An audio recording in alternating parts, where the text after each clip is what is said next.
Welcome to Mission Majjhima. Ajahn. Ajahn, so tell us about Majjhima Nikaya 87, the Piyajātika Sutta. In this sutta, we first meet a man who has his one dear and beloved only child pass away. And he kind of goes mad and is just wandering the streets, totally deranged from the loss of his loved one. And he ends up making his way to the Buddha and explains the situation and says, yeah, I've gone mad. My one dear and beloved son has passed away. And the Buddha says, the Buddha noting that this man, he looks deranged, actually, even before the man had explained what was going on. And after the man explains, the Buddha says, so it is, so it is. Loved ones are a source of sorrow, lamentation, pain, grief, and despair. And the man actually disagrees, and he says, no, happiness and joy are, have their source in ones that are dear and beloved. Having dear and beloved ones are a source of happiness and joy. And he leaves from the presence of the Buddha discontent with the perspective of the Buddha.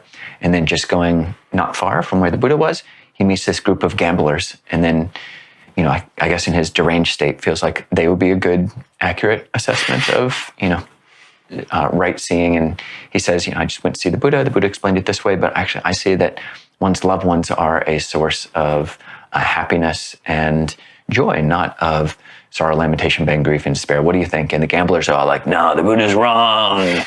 Yeah, loved ones are a source of all that's great. And so the man feels gratification at having these gamblers kind of agree with him. And the story kind of just expands through the whole city and eventually makes it to the palace where King Pasenadi and his kind of foremost wife, Mallikā, who's very, very wise. We find her in many suttas, kind of being this voice of reason to the king, someone who can actually speak to the king and say hard truths. And the king relates this story to Mallikā, and that the Buddha's punchline and the Buddha's insight that dear ones are a source of sorrow, lamentation, pain, grief, and despair. And Mallikā says, well, if that's what the Buddha says, then that's how it is.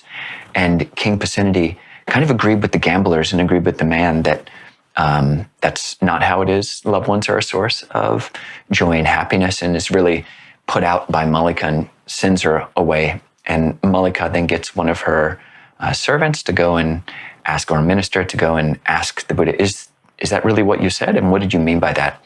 So the person goes up to the Buddha and asks what he meant by that. Did he really say it? The Buddha says he did say that.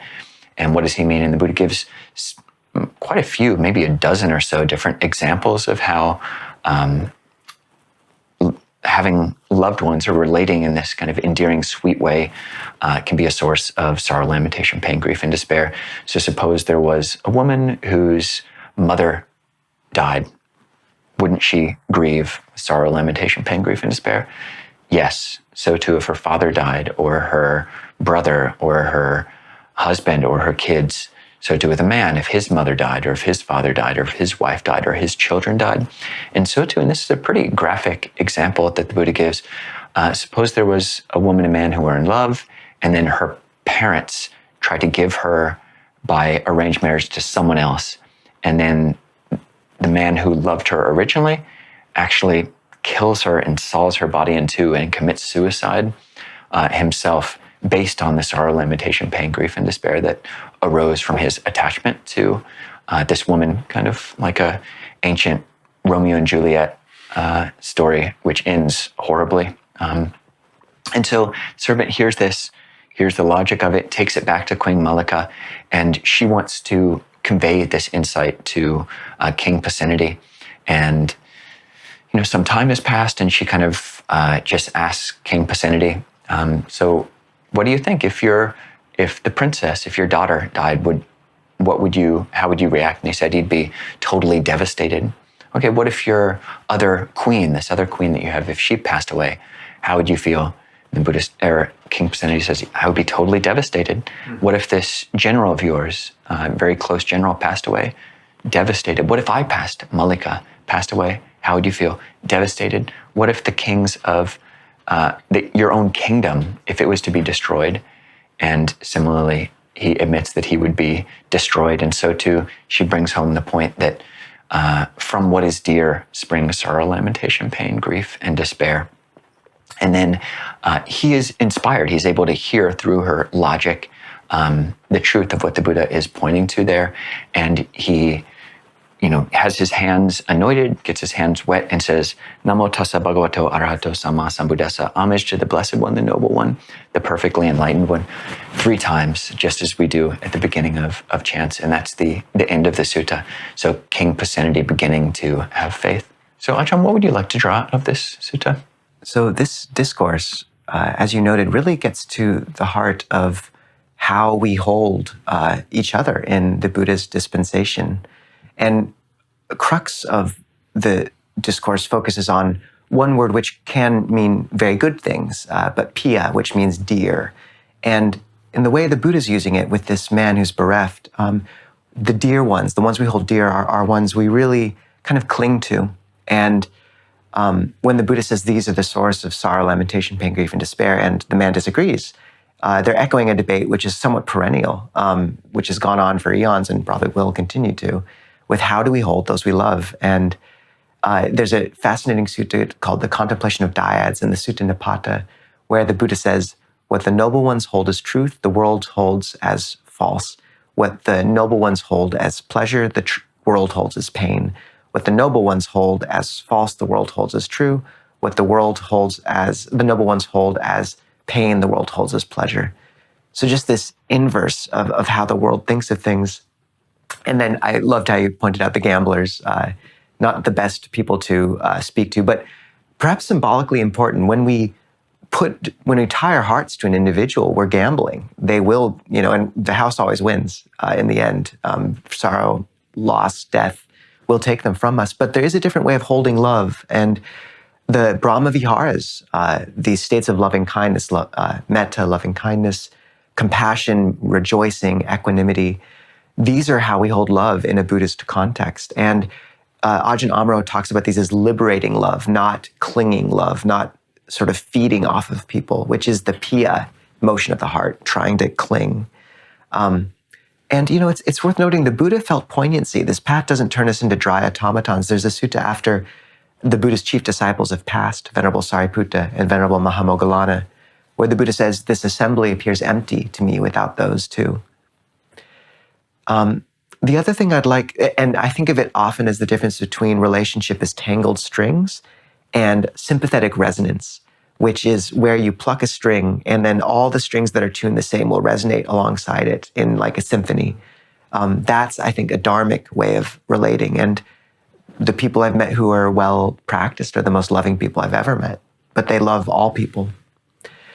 And the next thing I'd just like to point out is there is this context behind these suttas that we only get glimpses of. And the character of King Pasenadi is worth singling out because his relationship with the Buddha is one of the most fascinating in the discourses. He's the king of Kosala and quite skeptical of the Buddha, actually, initially. He confronts the Buddha in one sutta and asks, you think you're wise, but you're quite young. And that's in the Dahara Sutta. And there's a whole chapter of the Samyutta Nikaya, the connected discourses, dedicated to these discussions between King Pasenadi and the Buddha. There's one where King Pasenadi tries to trick the Buddha and kind of points out these monks and says, are they enlightened? And the Buddha says, it's hard to tell without speaking to them. And King Pasenadi says, actually, those were my spies. If you had said that they were enlightened, I would have known you were a liar. But this sutta is the first one where King Pasenadi seems to be gaining faith, actually. So it's a very key sutta. And Mallikā, his wife, who the commentaries have this great story. She was a flower gatherer and offers alms to the Buddha one day as he's passing. And the Buddha says, on this very day, because of that merit, she will become queen of Kosala and Savatthi. And then she encounters King Pasenadi and he falls in love and they marry each other. It's commentarial, but very interesting. And then many of the subsequent stories of King Pasenadi and the Buddha are in the suttas, in this Samyutta, this chapter. There's one where he has a daughter born and is lamenting that fact. And the Buddha says, actually, a woman can be even better than a man. Like, a daughter's no thing to grieve over. So wonderfully progressive for the time, and for now, it's beautiful. Wisdom of the Buddha.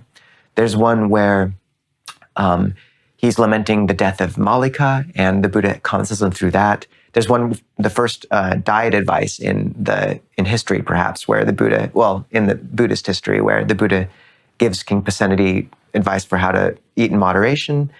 And then finally, they're the exact same age, and at the very end of his life, when they're both 80 years old, King Pasenadi comes to the Buddha and pays respects to his feet and covers them in kisses. And the commentaries say then goes off, basically something happens and he dies. But it's this beautiful movement towards one individual gaining faith, and it's outlined in detail. And King Pasenadi is a fascinating, complicated character, and I don't think we get as detailed a story of almost any other character in the discourses, at least a layperson. So worth a great deal, and in the end, he did a great deal of good. So what is the word of the week?